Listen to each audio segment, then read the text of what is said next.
안녕하십니까. 로마서 강의를 맡고 있는 김상백 교수입니다. 오늘은 로마서 세 번째 시간입니다. 여러분, 이제 교과서에 보면 제2장 바울과 그의 독자들 이 편에 대해서 같이 은혜를 나누고자 합니다. 어, 바울 사도는 자기 자신을 로마에 있는 성도들에게 세 가지로 표현을 하고 있어요.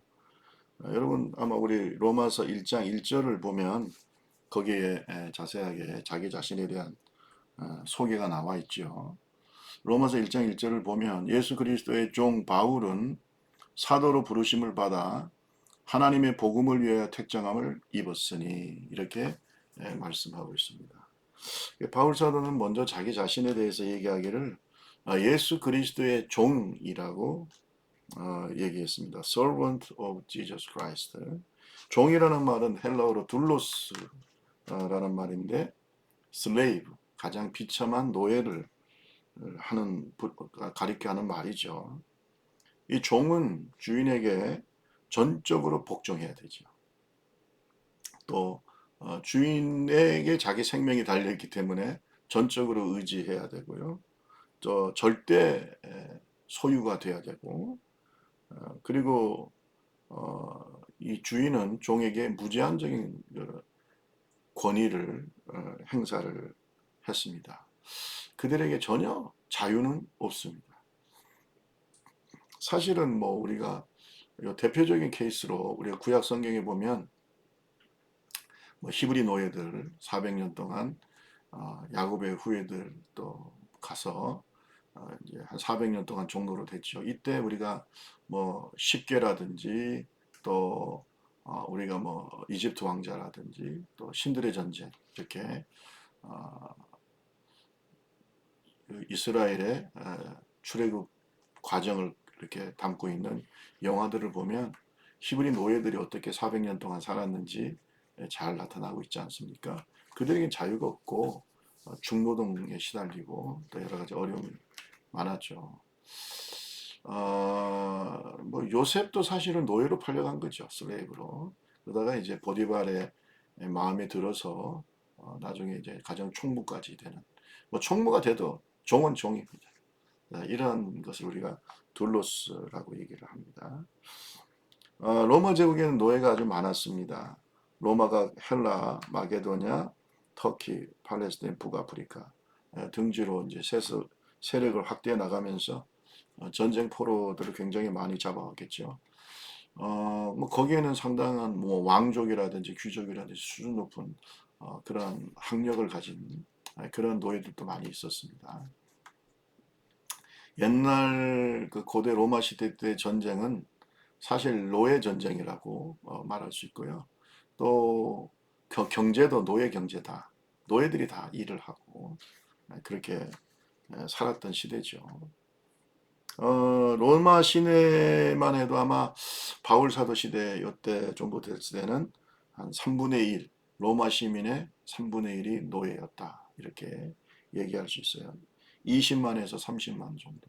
그런데 이제 어떤 자료에 보면은 로마 제국의 이제 말기로 가면은 한 200만 정도 되는 그 노예가 있었고, 뭐 그 다음에 이제 시민들도 또 많이 늘어났겠죠. 자, 어쨌든 간에 노예들을 보면은 다양한 노예들이 있었는데 교육 수준도 천차만별이었겠죠. 그래서 교육 수준이 높은 사람들은 뭐 가정 일을 맡는다든지 우리 성경에 보면은 몽학 선생이라고 하는 가정교사 이게 다 노예들입니다. 또 높은 관청에서 일하는 사람들도 있었습니다. 어쨌든 로마 교회도 로마의 편지를 받는 로마서 편지를 받는 수신자의 아마 절반 이상이 노예였을 것이다 이렇게 보고 있습니다. 그래서 바울 사도가 정말 사도 중 사도 아니겠습니까? 그런데 바울이 자기 자신을 그리스도의 종이라고 표현한 것은 당시 로마 신자들에게 굉장한 감동을 주었을 것이다. 이렇게 생각이 됩니다. 자, 바울이 자기를 종이다, 슬레이브다, 뭐 노예라고 이렇게 예수의 종이라고 표현한 것은 정말 그 여러 가지 의미가 있겠죠. 여러분, 종이라는 말은 주인이 있다는 말 아니겠습니까? 그러면 바울 사도가 자기를 예수 그리스도의 종이라고 하면 바울의 주인은 누굴까요? 그렇습니다. 당연히 예수 그리스도죠. 그래서 여러분 꼭 우리가 기억해야 될 것은 예수 그리스도의 종이라고 바울 사도가 스스로 표현한 것은 제자도의 핵심을 말한 거거든요. 그러니까 우리가 제자도를 얘기할 때, 예수 그리스도의 제자도를 얘기할 때 가장 중요한 핵심적인 요소가 뭐냐면 제자로서 주인이신 예수 그리스도를 섬기는 로드십, 로드십, 주재권에 대한 얘기를 우리가 잊어서는 안 되겠습니다.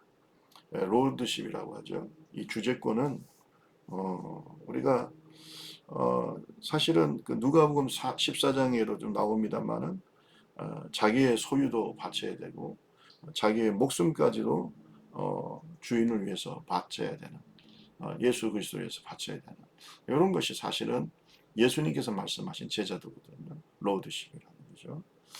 그래서 이 달라스 윌러드 박사의 책을 여러분한테 꼭 소개하고 싶습니다.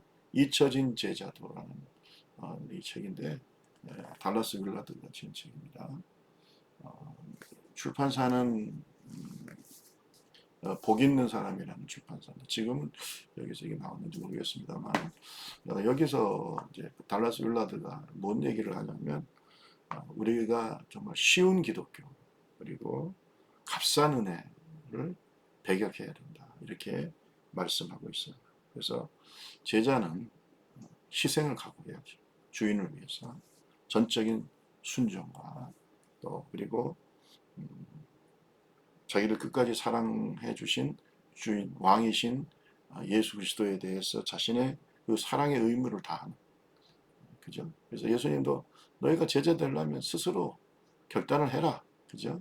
뭐 망대 비유라든지 또 전쟁터에 나가는 임금의 비유라든지 전쟁에서 나가기 전에 먼저 계산을 하고 또 망대를 세울 때는 먼저 계산을 하고 내가 예수의 제자가 되는 것이 그냥 자연으로 사는 것과 비교해서 어떤 것이 더 좋은지 그래서 제자의 삶을 사는 것에 대한 비용을 지불해야 된다. 이 말씀 하셨잖아요. 근데 그 제자로서의 비용이 바로 뭐냐면 종의 삶을 예수의 종이 되는 겁니다. 그 종이 바로 예수 그리스도를 주인으로 모시는 주재권을 인정하는 겁니다. 로드십을. 그래서 우리가 우리의 목숨까지도 우리의 모든 소유를 주를 위해서 버릴 수 있어야 진짜 제자죠. 그러니까 바울 사도가 자기를 예수 그리스도의 종이라고 표현할 때는 이미 순교를 생각하고 있는 거죠. 자기 모든 소유, 자기의 목숨까지도 나를 구원해 주신 예수 그리스도를 위해서 드릴 준비를 하면서 고백한 건데 오늘날 성도들은 과연 그런 마음이 있을까요? 오늘날 그리스도인들이 많은 그리스도인들이 신앙생활을 하나의 자기 인생의 액세서리 정도로 정말 뭐 좀 윤리적으로 좋게 살았다.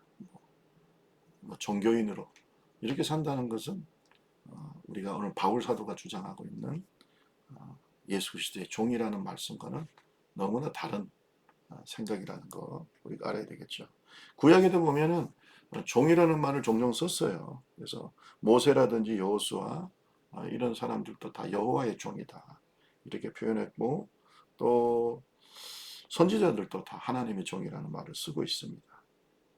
바울 사도도 이렇게 예수 그리스도의 종이라는 것에 대해서 굉장히 명예스럽게 생각했다는 걸 우리가 알아야 되겠죠.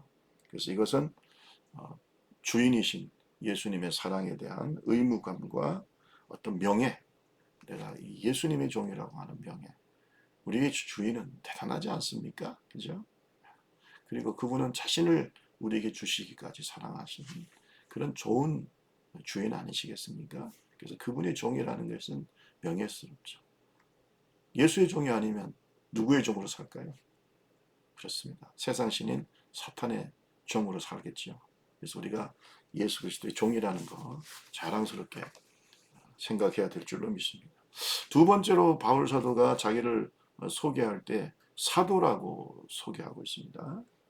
그래서 이게 뭐 1장 1절에 보면 예수 그리스도의 종 바울은 사도로 부르심을 받았다. 이렇게 얘기하고 있죠. 자기 스스로를 이방인의 사도로 하나님 부르셨다. 이렇게 얘기하고 있습니다.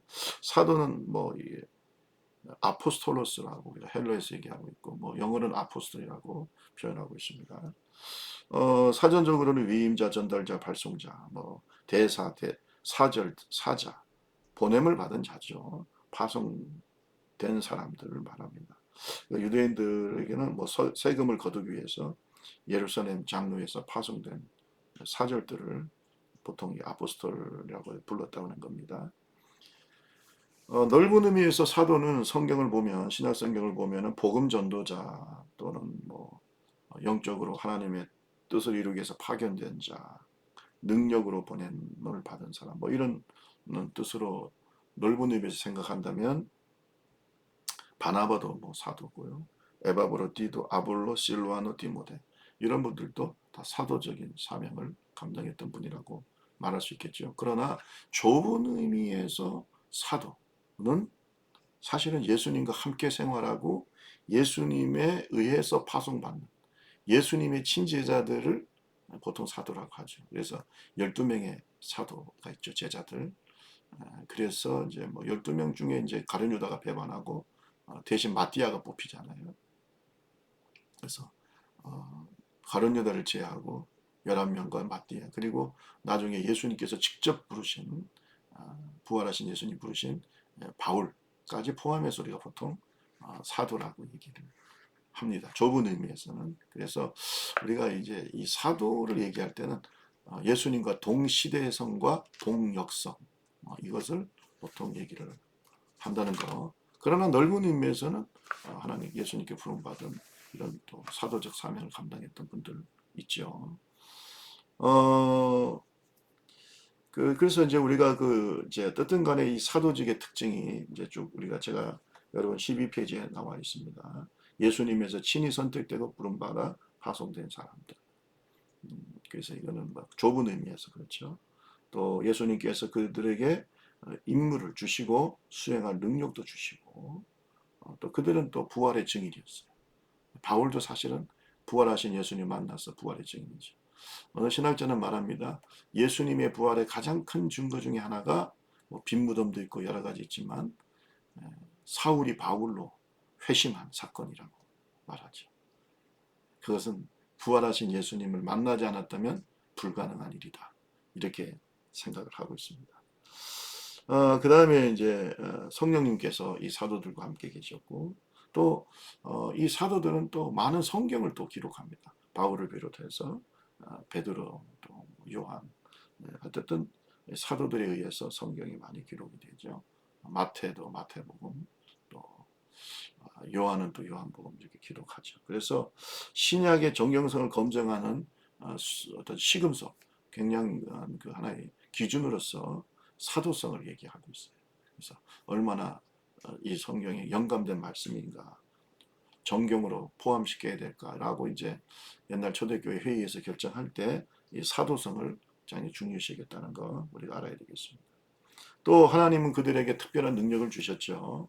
표적과 기사가 나타나고 뭐 베드로는 그림자만 덮여도 사람들이 치료받고 또 바울은 자기가 작업할 때 쓰는 앞치마만 갖다 놔도 치료받는 엄청난 역사들이 나타났던 것이죠.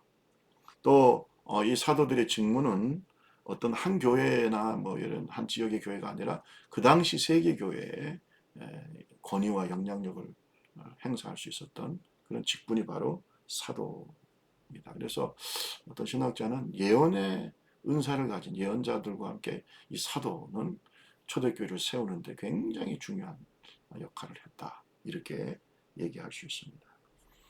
지금은 사도가 있나요? 지금은 사도라고 하는 직분이 있을까요? 없죠. 지금은 뭐 사도를 누가 뭐 사도다 이렇게 목사님처럼 부르는 분은 없죠. 그런데 뭐 피도 아그나 박사를 비롯해서 몇 분들은 사도적 은사가 있다. 사도적 은사. 그래서 이 사도적 은사는 한 교회가 아니라 세계 교회에 영적인 영향력을 미치는 이런 분들을 우리가 사도적 은사를 가진 분들이다. 이렇게 지금도 사도직은 없지만 사도적 은사는 있다. 이렇게 말하고 있습니다. 여러분 한번 쭉 읽어보시기 바라고요. 이 피터 와그너 박사 같은 경우는 이런 카리스마적인 지도를 가진 사람들로 뭐 이제 갈보리 채플의 척 스미스 목사님이나 또 한국의 조영규 목사님, 또 저는 제가 개인적으로 볼 때는 뭐 오카는 목사님이나 하영준 목사님인데 그죠? 우리 주변에 이렇게 좀 세계교회 또 우리 한국교회 전체에 영향을 미치는 이런 인물들, 그런 분들은 뭐 사도적 그런 은사를 가진 분이다 이렇게 얘기할 수 있겠습니다.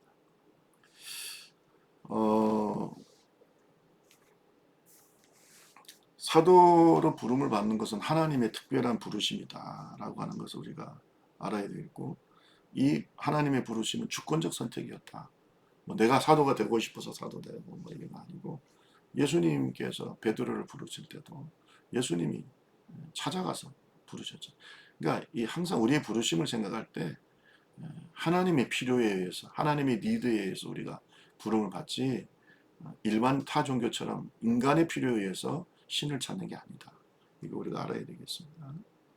그래서 이렇게 자신을 사도라고, 이렇게 하나님의 부르심을 받은 사도 이렇게 표현하고 있고요.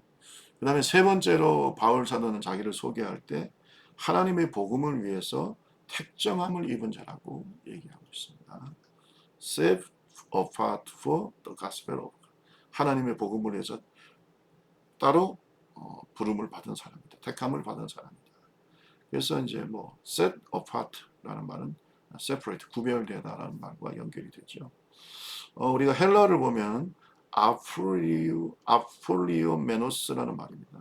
아폴리오메노스라는 말인데, 이게 아폴리조라는 말과 아폴리조라고 하는 동사에서 나온 말인데요. 아포라는 말과 올리조라는 말의 복합어라고 볼 수 있습니다.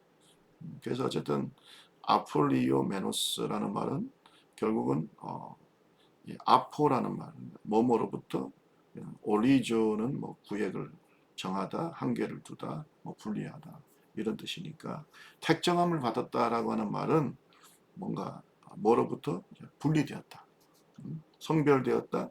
그래서 제가 이제 밑에 써놨습니다. 어떤 목적을 위해서 따로 떼어 두었다. 또 나머지 것들로부터 경계를 갈라 구획하다, 임명하다 이런 뜻이 아폴리오메노스라는 말 속에 있습니다. 그러니까 택정함을 입었다는 말 속에는 따로 떼어 두었다, 경계를 갈라 구획하다, 또 임명하다 이렇게. 그러니까 하나님께서 바울 사도를 특별한 이방인의 사도로서 또 복음 사역을 위해 따로 이렇게 많은 사람들 중에 따로 이렇게 떼어놨다 이런 거죠.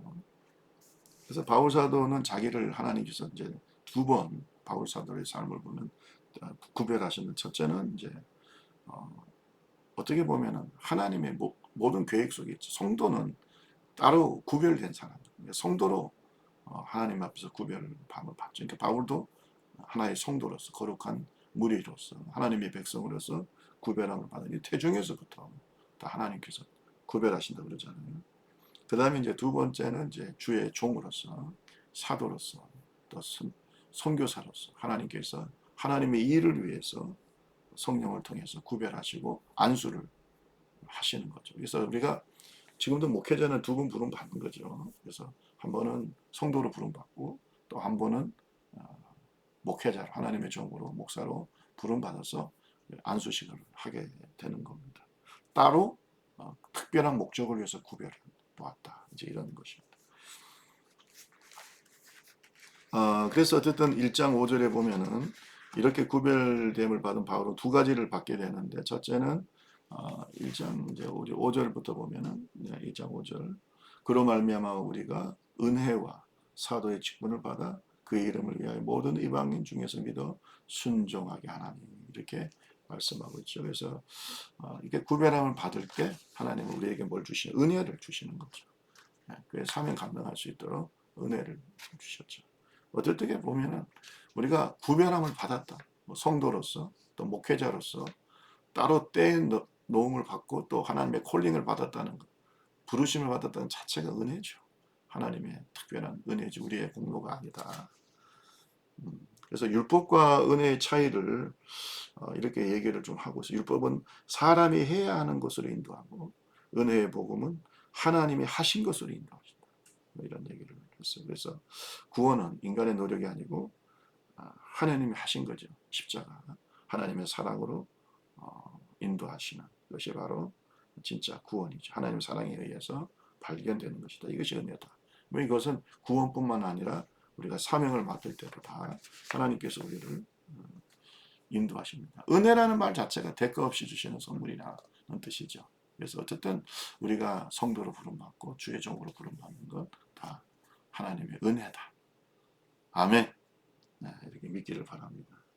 자, 그 다음에 이제 두 번째로 하나님께서 그를 택하셔서 구별됨으로 말미암아 은혜를 받고 그 다음에 두 번째는 사명을 받았어요. 은혜, 구원의 은혜, 그 다음에 사명. 이방인의 사도, 그죠? 이방인의 사도. 원래 바울 사도는 바리새인입니다. 그래서 바리새인이라는 말다가 분리된 사람이라는 뜻인데 어쨌든 이방인과 분리된 사람, 또 뭐 어떻게 세상과 분리된 사람 이런 뜻이죠. 그런데 이 자기가 분리되었다고 생각하는 이방인들을 위한 원래 바리새인이잖아요. 바리새인 중에 바리새인. 그런데 바울이 회심하고 난 다음에는 자기가 짐승같이 생각하고 사람 취급을 안 했던 그 이방인을 위한 사도가 됐다는 거예요. 이게 참 은혜 아닙니까? 이게 사람 힘으로 가능하겠어요? 지금도 여러분 성지순례를 가거나 뭐 일반적으로 우리가 유대인들을 만나면 아직도 이방인들하고 같이 식사 안 합니다. 그죠? 이방인들을 이렇게 보면 자기들이 좀 성별된 사람들이라고 생각하기 때문에 그러나 바울 사도는 예수 그리스도의 사랑의 복음을 가지고 이방인의 사도다 자기가. 바리새인으로서 자기가 이런 말을 한다는 것이 하나님의 은혜가 아니면 불가능한 얘기다. 그래서 어쨌든 간에 바울 사도는 이렇게 이방인의 사도로서의 사명을 잘 감당했다는 것이죠. 그리고 이제 네 번째로 우리가 그러면 바울이 전하는 복음의 진수가 뭘까? 그래서 한마디로 바울 사도의 복음의 진수는 예수 그리스도 중심의 복음이다. 예수 그리스도, Jesus Christ and the Gospel이라고. 그래서 우리가 예수 그리스도의 복음을 바울 사도가 전하기를 원하는 거죠. 자, 그러면 이 복음에는 세 가지 특징이 있는데 여기 뭐 복음이라는 말 밑에 제가 이제 자세하게 설명을 해놔서 가스펠이라는 유앙겔리온, 굿뉴스 이런 말이죠. 자, 근데 이게 그 당시에 로마 황제의 어떤 탄생일을 맞이한 비문에 보면 그러나 신의 탄생일은 세계를 위해 그분을 위하여 인한 기쁨의 소식이 시작됐다. 이때는 이제 굿뉴스, 유앙겔리온이라는 말을 쓰고 있는데 이 황제를 신으로 생각하는 건데, 근데 여러분 우리가 말하는 그 복음은 이런 황제의 숭배 사상과 전혀 다른 예수 그리스도가 왕이시고 예수 그리스도를 통해서 우리가 구원을 받았다라고 하는 그런 복음이죠. 이 좋은 소식인데, 그래서 황제 숭배 사상을 이렇게 부정하기 때문에 결국은 로마 제국에 의해서 기독교가 굉장한 박해를 받게 된 거죠. 자, 어쨌든 간에 좋은 소식, 기쁨의 소식, 이런 걸 복음이라고 합니다. 근데 그 복음은 황제의 숭배가 아니고 예수 그리스도의 중심의 복음이다. 이거를 우리가 정확하게 알아야 되겠죠. 이것은 첫 번째, 성경에 미리 약속하신 복음이다. 성경에 미리 약속하신 복음이다. 이런 거 우리가 알아야 되겠고요. 그 다음에 성육신의 복음이다. 뭐 구약의 선지자를 통해서 미리 다 약속하신 복음이고, 그 다음에 이제 성육신의 복음이라는 것이 뭐냐면 예수님은 반신반인이 아니다. 데미고드가 아니고 예수님은 완전한 하나님이시고 완전한 사람이다. 반신반인 아닙니다. 뭐 헤라클레스 같은 반신 아니고 예수님은 완전한 100% 하나님이시고 100% 사람이다. 이거 알아야 되겠죠. 그리고 어떤 선교신학적인 관점에서 볼 때는 예수님의 성육신 자체가 God 미션이에요. 하나님의 선교다. 왜? 하나님의 보좌에서, 높고 높은 하나님의 보좌에서 낮고 천한 인간의 어떤 인생의 어떤 그 세계 속으로 예수님이 들어오신 거 아니에요, 하나님께서. 그러니까 이것 자체가 간 미션, 하나님의 미션이다. 그래서 모든 성교 신학에서 이런 성육신은 하나님의 미션으로 우리가 이해하고 있어. 우리도 세상을 향해 들어가야 된다. 예수님처럼 이렇게 얘기하고 있습니다. 자, 그 다음에 이제 세 번째로 이 복음은 부활의 복음이다. 부활의 복음이다. 만약에 예수님의 부활이 없다면은 뭐 예수님이 뭐 위대한 성인이나 영웅 정도로 끝났겠죠. 그러나 부활하신 예수님은 복음을 완성시키셨을 뿐만 아니라 오늘 오늘 우리와도 함께 계시고 살아계시는 영원하신 주님으로 우리와 함께 계시죠. 지금도 우리에게 능력을 주십니다. 그래서 마태복음 28장 20절에 보면 내가 세상 끝날까지 너희와 항상 함께 있으리. 부활하신 예수님이 우리와 함께 계신다는 거. 바울을 부활하셔서 만나셨던 예수님이 오늘 우리도 함께 하신다는 거 잊지 말아야 될 줄로 믿습니다. 어떻게 뭐 잘 이해가 되시는지 모르겠습니다. 이 복음에 대한 얘기 조금 더 하면은 존 스토트 목사님은 복음을 6가지로 분석했죠. 복음의 기원한 하나님, 또 복음을 증거해 주는 것도 성경, 복음의 내용은 예수 그리스도, 복음의 범위는 열방, 복음의 목적은 믿음의 순종, 복음의 목표는 예수 그리스도의 이름을 존귀하게 하는 것. 이것이 여러분 그 복음에 대한 6가지 중요한 성격이라고 할까요? 이런 것들을 잘 이해를 해야 될 줄로 믿습니다. 뭐 그냥 대면이었으면 저는 질문도 받고 할 텐데 그러지 못하니까 두 번째로 이제 독자들에 대한 얘기 좀 해보겠습니다. 수신자들이죠. 그러니까 로마 교인들을 말합니다. 그래서 이 로마 교인에 대해서 어떻게 이제 바울 사도가 표현하고 있는가? 1장 6절에 보면은 너희도 그들 중에 예수 그리스도의 것으로 부르심을 받은 자라고 표현하고 있습니다. 예수 그리스도의 것으로 부르심을 받은 자. 앞에서 얘기했지만 이 부르심이라는 것은 인격적인 용어인데 초대의 의미가 있습니다. 초대. 그래서 예수님이 우리를 부르셨다는 말은 그 부름에 우리가 수락할 수도 있고 거절할 수도 있다. 이런 자유의지를 말하는 거죠. 그래서 우리를 로봇으로 만드시게 하시고 우리의 자유의지가 있죠. 요한계시록 3장 20절에 보면 볼지어다 내가 문 밖에 서서 두드리는 누구든지 내 음성을 듣고 문을 열면 내가 그에게로 들어가 그로 더불어 먹고 그는 나로 더불어 먹으리라. 그림 있잖아. 예수님 문 밖에서 이렇게 두드리는 그림. 근데 거기에 자세히 살펴보면 문고리가 예수님 쪽에는 없다는 거죠. 안쪽에 있어서 우리가 열어드려야 된다. 예수님은 절대로 강제로 또 성령님도 마찬가지고 강제로 문을 부수고 들어오시는 분이 아니다. 그래서 우리가 인격적으로 환영하고 예수님을 영접하는 자, 그 이름을 믿는 자들에게는 하나님의 자녀가 되는 권세를 주시죠. 그리고 성령님도 우리가 환영할 때 성령께서 우리가 오셔서 우리와 함께 거하시는 겁니다. 그래서 인비테이션, 초대의 의미가 있다는 것이고, 두 번째 이제 이 부르심을 받았다라고 하는 말은 능력과 효력이 있습니다. 그래서 하나님의 부르심을 받은 모든 사람은 그의 부르심에 응답한다는 거예요. 그러니까 이게 하나님이 딱 부르실 때는 하나님께서 특별히 그 부르심을 받아들일 수밖에 없는 그런 어떤 능력이 그 부름에 있다는 겁니다. 그래서 이것을 성령의 설득과 증거라고 얘기하고 있습니다. 그래서 성령은 신적인 설득자이시다. 그분은 진리의 범위에서만 설득하신다. 그분은 복음이 진실하다는 것을 신자에게 말해주는 증인이며 신자에게 복음이 진실하다는 것을 설득하신다. 그러니까 우리가 복음을 전해 어떤 사람한테 불신자에게 그러면 그 중에 하나님 택하신 자면 성령이 그의 마음을 설득하신다. 사람의 마음이 아니라 하나님께서 성령을 통해서 그 사람의 마음을 설득하신다. 그래서 그 사람이 마음의 문을 열고 예수를 영접하게 한다는 겁니다. 이렇게 이제 우리가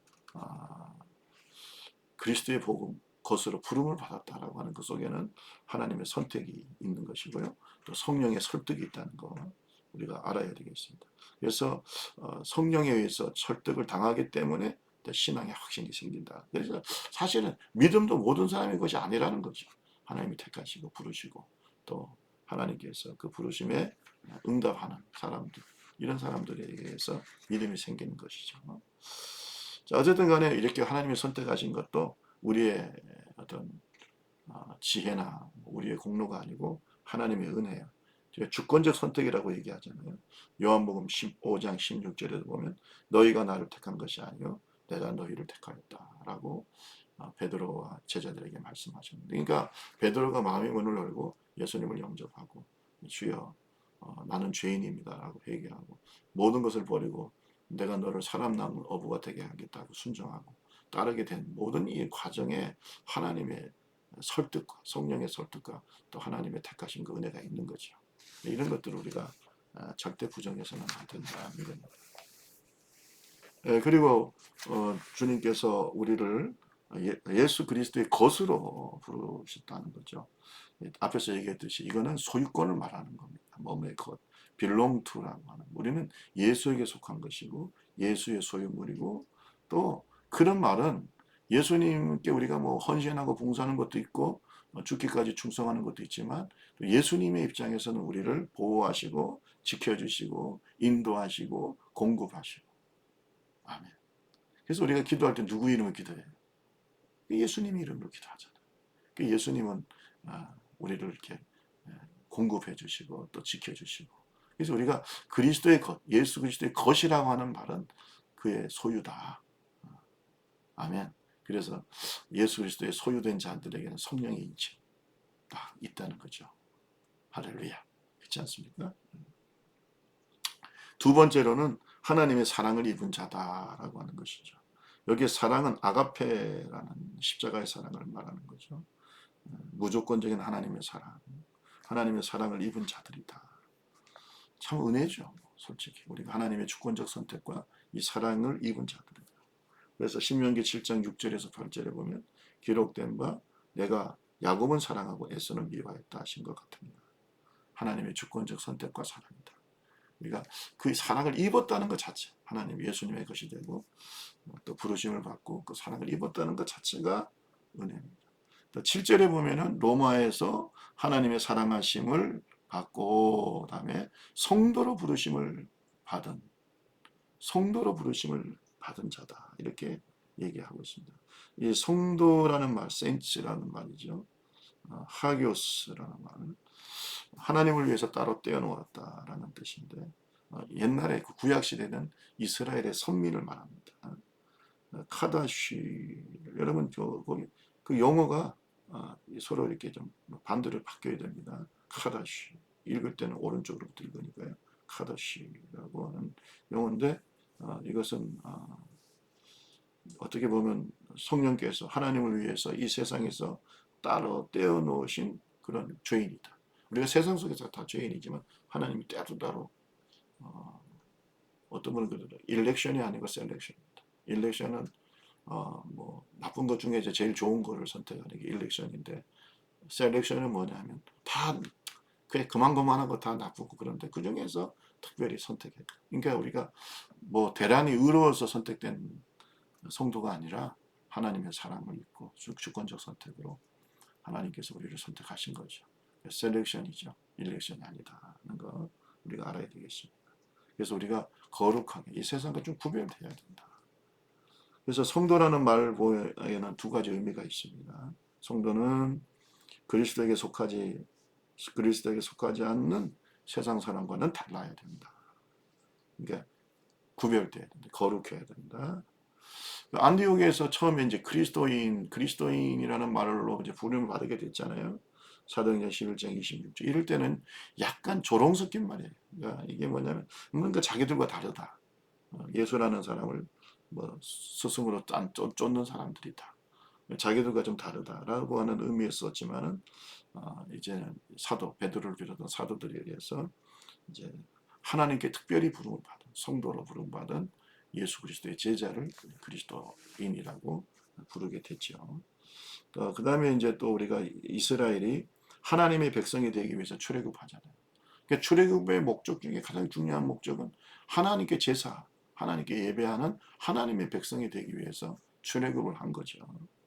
이런 것처럼 우리도 이 세상에서 하나님께 예배하고 또 하나님의 자녀로 정말로 성별된 삶을 살아가는 봉사자로 하나님이 우리를 부르셨다는 이 의미를 우리가 절대로 잊어서는 안 되겠습니다. 자, 오늘 뭐 이렇게 여러 가지 이제 우리가 로마서를 이제 바울 사도가 처음 쓰면서 자기 자신에 대해서 내가 예수 그리스도의 종이다, 내가 사도다, 그리고 내가 복음을 위해서 하나님 복음을 위해서 택장을 받았다. 이렇게 자기를 이제 소개했고요. 그 다음에 이제 바울 사도 독자들에 대해서는 너희는 예수 그리스도의 것이고 부르심을 입은 자들이라는 것과 그다음에 하나님의 사랑을 입은 자, 아가페 사랑을 입은 자, 또 성도로 부르심을 받은 자 이렇게 말씀하셨는데, 그렇죠. 우리는 주의 종으로서 또 목회자로서는 또 바울 사도의 이 고백을 또 생각해야 되고, 또 성도로서도 우리가 이렇게 여러 가지로 우리가 독자들을 볼 때, 오늘날 우리가 만나는 성도들이 이렇게 귀한 분들이라는 거 우리가 잊어서는 안 될 줄로 믿습니다. 자, 오늘 두 번째 장으로서 바울과 그의 독자들에 대한 얘기를 좀 나눠봤습니다. 여러분 좋은 시간이 되었을 거라고 생각하고요. 또뭐 미흡한 부분이 있으면 또 여러분 또 단톡방에다가 또 남겨주시면 제가 성실하게 대답을 하도록 하겠습니다. 꼭 출첵 그리고 간단한 소감 중요합니다. 여러분 꼭 남겨주시길 부탁드리겠습니다. 가능하면 내일 저녁까지 아니면 다음 날까지 제가 조금 허락하겠습니다. 그러니까 이렇게 꼭 가능하면 화요일까지 잘 남겨주시길 부탁드리겠습니다. 고맙습니다. 복된 시간 되시기를 바랍니다. 감사합니다.